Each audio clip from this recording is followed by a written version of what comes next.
Mari di Pojok Tikungan, tonton ya Pojok Tikungan. Biar semua ceria, subscribe di sekarang juga.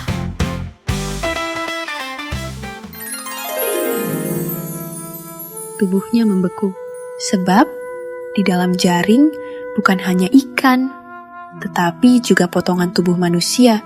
Sebuah tangan pucat mencuat dari sela-sela ikan yang menggelepar. Jemari tangan itu masih bergerak perlahan, seperti mencoba meraih sesuatu. Dengan panik, Wira melepaskan jaringnya. Tetapi suara bisikan mulai terdengar di sekelilingnya. Kau mengambil yang bukan milikmu, bayarannya sudah dekat. Laut yang tadinya tenang tiba-tiba bergolak.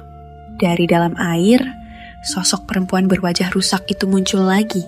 Kali ini, ia lebih dekat, hanya beberapa meter dari perahu Wira. Ia tersenyum, tetapi senyumannya mengerikan. Air laut menetes dari bibirnya yang membiru. Wira gemetar, ia mencoba mendayung menjauh, tetapi perahunya tak bergerak. Ombak mengelilinginya, membuatnya seperti terperangkap dalam pusaran air yang tak terlihat. Perempuan itu mengangkat tangannya, dan benang merah di pergelangan tangan Wira mulai membakar. Rasa sakitnya luar biasa, seolah-olah benang itu menyatu dengan dagingnya. Tiba-tiba, Wira merasa ada sesuatu yang menarik perahunya ke bawah. Air laut masuk dari segala arah, memenuhi perahu dengan kecepatan mengerikan. Ia menjerit, tetapi suaranya hilang di telan lautan. Di rumah, Sumi menunggu suaminya pulang. Tetapi, hingga fajar menyingsing, Wira tak kunjung kembali. Di pantai, para nelayan menemukan perahunya yang sudah pecah dan terdampar. Jaringnya masih penuh dengan ikan busuk, tetapi tak ada tanda-tanda Wira dimanapun. Namun, satu hal yang membuat mereka merinding adalah sesuatu yang tergeletak di atas perahu yang hancur. Segulung benang merah masih melingkar rapi, seolah menunggu pemiliknya yang telah ditelan laut. Saat Wira tenggelam, ia merasakan tubuhnya terseret semakin dalam ke kegelapan laut. Napasnya mulai habis, tetapi anehnya, ia tidak langsung mati. Seolah-olah sesuatu menahannya di antara hidup dan mati. Di sekelilingnya, bayangan-bayangan samar bergerak di dalam air. Mereka bukan ikan. Mereka berbentuk manusia. Tetapi tubuh mereka membusuk dan mata mereka kosong. Beberapa di antaranya memiliki benang merah melilit pergelangan tangan mereka, sama seperti Wira.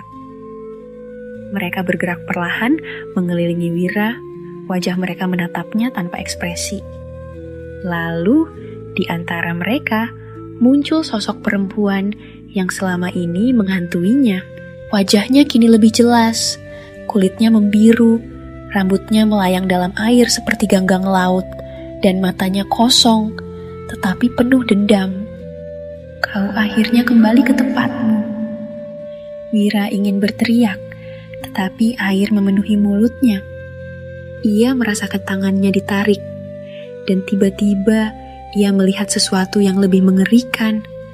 Ada ratusan, bahkan ribuan tangan pucat mencuat dari dasar laut, berusaha meraih tubuhnya. Mereka menariknya lebih dalam, ke dalam jurang hitam di dasar lautan. Sementara di rumah, Sumi masih berharap suaminya akan kembali. Namun, hari berganti minggu, dan Wira tetap menghilang. Tetapi, ada sesuatu yang aneh. Sejak kepergian Wira, ikan-ikan di laut mulai menghilang. Para nelayan yang dulu beruntung, kini kembali mengalami nasib buruk. Jaring mereka kosong, dan bahkan jika ada ikan yang tertangkap, ikan itu dalam keadaan busuk. Kondisi itu membuat banyak nelayan mengeluh, dan penduduk desa mulai mengira-ngira apa yang terjadi.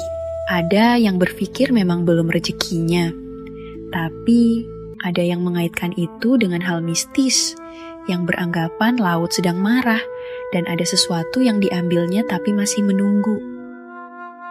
Lalu, suatu malam, sesuatu terjadi. Beberapa nelayan yang berada di dermaga melihat sosok seseorang berdiri di tepi air. Sosok itu perlahan berjalan masuk ke dalam laut, tetapi air tidak menenggelamkannya. Salah satu nelayan memberanikan diri mendekat dengan senter di tangannya. Namun, saat cahaya senter menyorot ke wajah sosok itu, ia terjatuh ketakutan. Dia itu ternyata Wira. Tetapi tubuhnya bukan lagi tubuh manusia, kulitnya pucat kebiruan, matanya kosong seperti mayat yang sudah lama tenggelam. Bibirnya bergerak, tetapi suara yang keluar bukan suaranya. Itu suara laut, suara gemuruh ombak yang berbisik dengan kejam. Laut akan selalu mengambil kembali yang menjadi miliknya. Dalam sekejap, sosok Wira kembali ditelan ombak, menghilang di bawah permukaan laut. Keesokan harinya, di pantai, nelayan menemukan sesuatu yang terdampar di atas pasir. Segulung benang merah, masih utuh, melingkar rapi, menunggu siapa yang akan memakainya selanjutnya. Setelah kemunculan Wira di pantai, suasana desa nelayan itu tak lagi sama. Para penduduk dihantui ketakutan, dan tak ada seorang pun yang berani melaut. Namun, manusia selalu memiliki sisi serakah, dan ketika kelaparan mulai mengancam, mereka kembali mempertaruhkan nyawa mereka di lautan. Salah satu nelayan muda, Arman, adalah orang pertama yang mencoba peruntungannya. Ia tidak peduli dengan cerita-cerita itu, sebab ia tidak bisa terus menunggu. Sementara, ia butuh biaya hidup untuk keluarganya. Menurutnya, jika laut benar-benar mengutuk nelayan di sana, maka ia akan menghadapinya. Beberapa nelayan lain mencoba mencegahnya, tetapi Arman tetap berangkat melaut saat malam tiba. Ia percaya bahwa semua ini hanya takhayul, dan Wira mungkin hanya mengalami kecelakaan. Saat Arman mendayung perahunya ke tengah laut, suasana terasa berbeda. Laut yang biasanya penuh dengan suara ombak, kini sunyi. Bahkan angin pun seperti menahan napas. Ketika ia menjatuhkan jaring ke air, ada sesuatu yang terasa aneh. Jaringnya lebih berat dari biasanya. Seakan ada sesuatu yang sangat besar terperangkap di dalamnya. Dengan penuh semangat, ia menarik jaringnya, berharap mendapatkan tangkapan yang besar. Namun, saat jaring itu muncul ke permukaan, darahnya seakan membeku. Di dalamnya, bukan hanya ikan, tetapi juga sesuatu yang lebih mengerikan. Gumpalan rambut hitam panjang bercampur dengan ikan-ikan yang menggelepar. Beberapa ikan bahkan memiliki mata manusia yang menatapnya kosong. Arman terpaku, dan sebelum ia bisa bereaksi, ombak tiba-tiba bergulung besar menghantam perahunya. Dari dalam air, sesuatu bergerak. Sesosok tubuh muncul perlahan dari dalam laut. Rambut panjangnya melayang seperti ganggang yang tersapu arus. Wajahnya hancur, tetapi matanya terbuka, menatap Arman dengan penuh kebencian. Arman ingin berteriak, tetapi suaranya hilang. Tiba-tiba, tangan kurus dan pucat mencuat dari dalam air, meraih pergelangan tangannya. Dan di saat itulah, ia melihat benang merah yang sama dengan yang dulu dikenakan Wira, kini melilit di lengannya. Seketika, tubuhnya tertarik ke dalam air, tenggelam dalam kegelapan yang dalam. Keesokan harinya, penduduk desa menemukan perahu Arman terombang-ambing di tepi pantai. Tak ada jejak tubuhnya dimanapun. Namun, di atas perahu yang kosong, ada sesuatu yang membuat bulu kuduk mereka merinding.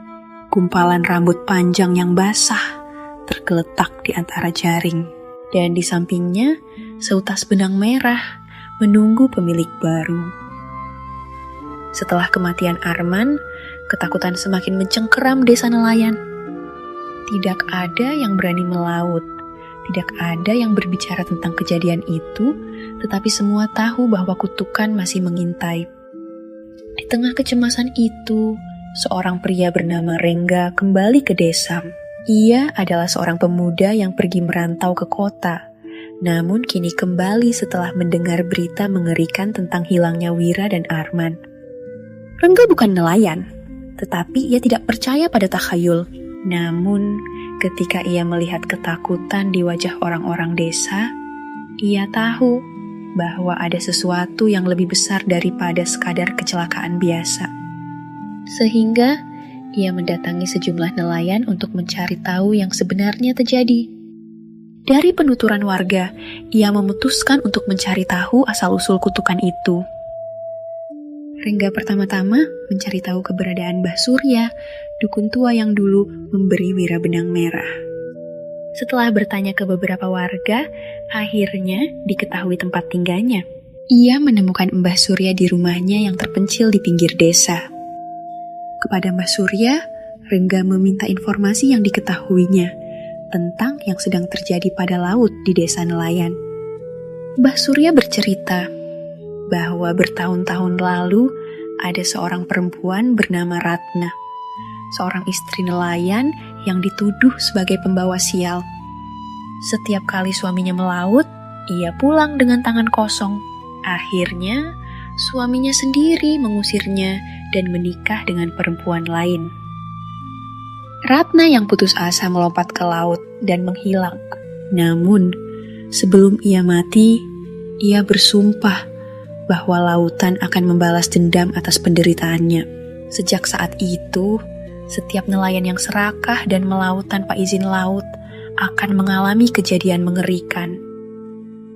Sementara itu, benang merah yang diberikan Mbah Surya kepada Wira sebenarnya adalah perlindungan, tetapi Wira justru menyalahgunakannya untuk keserakahannya sendiri, sehingga kutukan Ratna kembali bangkit. Rengga tahu ia harus bertindak. Malam itu, ia pergi ke pantai sendirian. Ombak bergulung dengan ganas, seolah marah. Ia membawa seutas benang merah yang sama, tetapi kali ini ia tidak akan menggunakannya untuk kekayaan, melainkan untuk memutus kutukan itu. Saat ia berdiri di tepi laut, angin bertiup kencang, dan dari dalam air, sosok Ratna muncul. Wajahnya yang membusuk menatap Rengga, dan suara bisikannya terdengar di udara. "Kau juga ingin mengambil apa yang bukan milikmu?" "Tidak," jawab Rengga dengan tegas. "Aku datang untuk mengembalikan apa yang menjadi milikmu." Lalu, Rengga melemparkan benang merah itu ke laut, dan seketika ombak bergemuruh lebih kencang. Tubuh Ratna bergetar, dan mata kosongnya kini menatap Rengga dengan ekspresi terkejut. Perlahan, tubuhnya mulai menghilang, larut ke dalam air, dan untuk pertama kalinya dalam beberapa bulan, laut kembali tenang. Keesokan harinya, para nelayan yang mencoba melaut mendapati sesuatu yang mengejutkan. Ikan-ikan kembali berenang di sekitar perahu mereka, sehat dan segar. Tidak ada lagi bangkai busuk atau bisikan dari laut. Kutukan telah berakhir, namun di pantai, seutas benang merah masih tergeletak di atas pasir, terombang-ambing oleh angin, menunggu siapa yang akan menemukan dan memakainya lagi.